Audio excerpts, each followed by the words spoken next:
సతీష్ గారు నిన్న మాకు ఒక ముఖ్యమైనటువంటి నాయకులతోటి పెద్దలు శ్రీమతి పురంధేశ్వరి గారి యొక్క నాయకత్వంలో శివప్రకాష్ జీ అఖిల భారత సంఘటన కార్యదర్శి గారు మాకు మార్గదర్శనం చేయడం జరిగింది.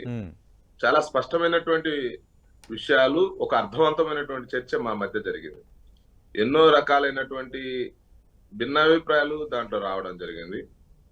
అయితే అల్టిమేట్ గా మా ఆర్గనైజేషన్ లో ఎలా ఉంటుందంటే, భిన్నాభిప్రాయాలు అన్నింటినీ క్రోడీకరించుకొని ఓవరాల్ గా 2024-29 ఆంధ్రప్రదేశ్ రాజకీయాల్లో ఆంధ్రప్రదేశ్ ప్రజలకు ఏది మంచి జరుగుతుంది, ఆర్గనైజేషన్ పరంగా స్ట్రెంథెన్ చేసుకుంటున్నటువంటి క్రమంలోనే అధికారానికి సంబంధించినటువంటి విషయంలో కూడా చాలా స్పష్టమైనటువంటి ఒక రోడ్ మ్యాప్ కు సంబంధించిన విషయాలన్నిటి మీద కూడా కులంకుశంగా చర్చ జరిగింది. కానీ ప్రతి భారతీయ జనతా పార్టీ కార్యకర్త ముందు ఉన్నటువంటి లక్ష్యం ఏంటంటే, మాకు పొత్తులు అనేది 2024లో జరగబోయే ఈ 24 ఎన్నికలకు సంబంధించినటువంటి విషయంలో గాని మాకు పెద్ద ఫరక్ లేదండి.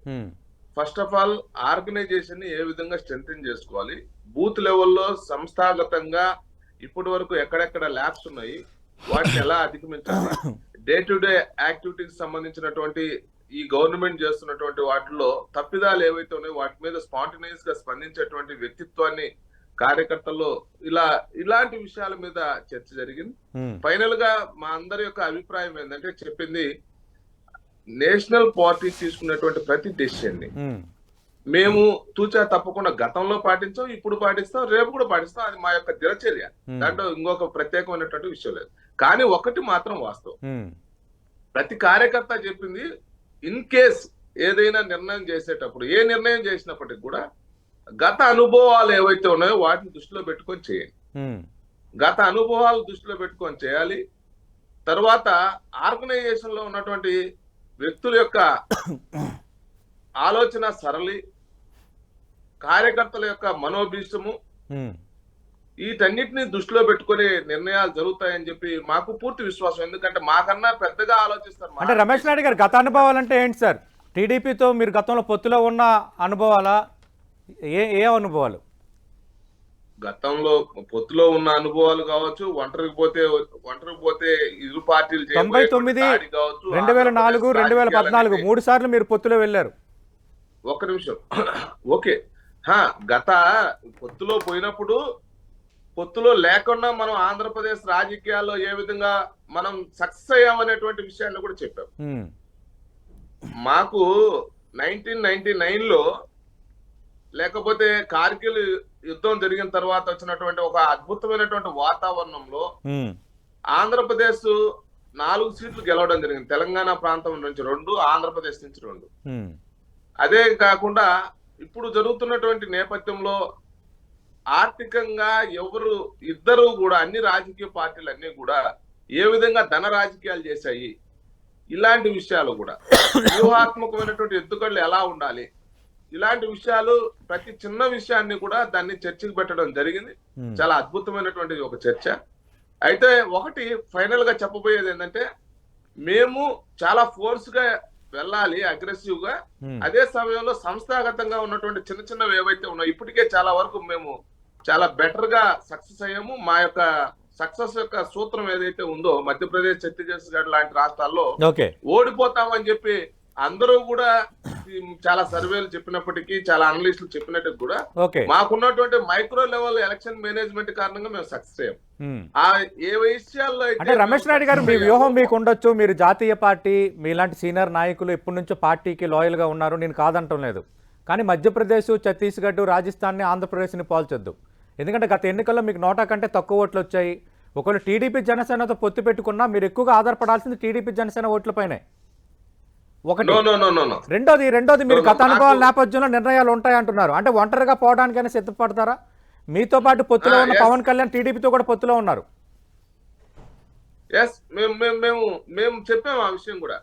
మీరు ఒంటరిగా పొమ్మని చెప్తే కూడా క్యాడర్ అంతా కూడా సమాయత్తమైంది. మేము అదే 24 ఇప్పుడు జరగబోయేటువంటి ఎన్నికల 29 ఎన్నికలు, ఈ రెండింటి మధ్య బేరీజు వేసుకుని ఆర్గనైజేషన్ కి సంబంధించిన ప్రతి కార్యకర్త మానసిక స్థితిని తయారు చేసి పెట్టడం జరిగింది. ఆ విధమైనటువంటి సందేశాన్ని మన ఆర్గనైజేషన్ పెద్దలు కూడా ఇవ్వడం జరిగింది మాకు. Right right. రామకృష్ణ ప్రసాద్ గారు, రమేష్ గారు. లేదు మాకు ఎలాంటి రాష్ట్ర రాజకీయాల్లో కొంత స్పష్టతతో కూడినటువంటి రాజకీయాలు జరగబోతున్నాయి. శశిబిసలకు తావులేదు. ఒకటి మేము చెప్పింది కూడా ఏంటంటే మాకు ఇప్పటి వరకు జనసేనతో మాత్రమే పొత్తు ఉంది.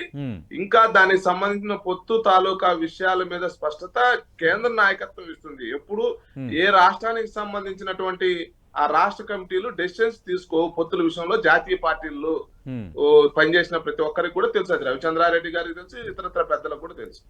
కానీ ఒక విషయం ఏంటంటే రాష్ట్రంలో ప్రజలు మాత్రం ఏకోన్ముఖంగా జగన్మోహన్ రెడ్డి గారిని ఇంటికి పంపించాలని మాత్రం ఏకగ్రీవ తీర్మానం చేసుకోండారు.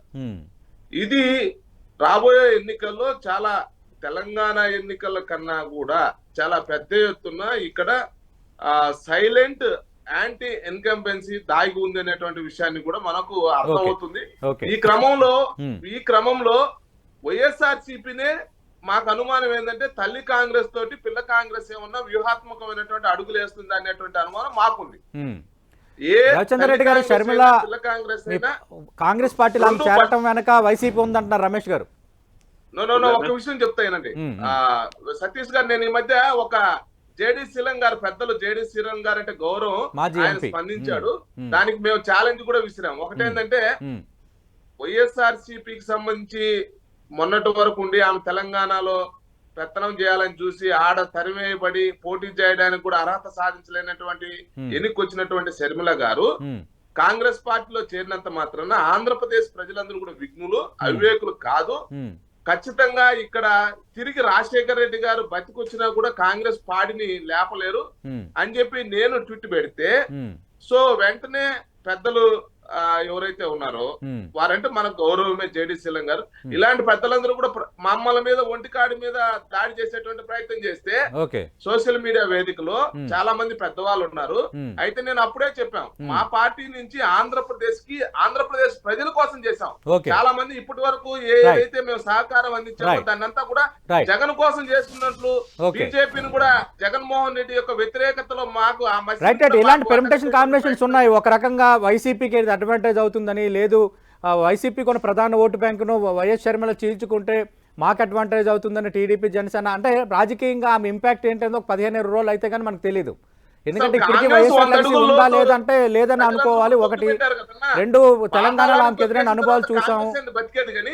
కాంగ్రెస్ గురించి చర్చించడమే మనం అవివేకం. Right right. శివశంకర్ గారు.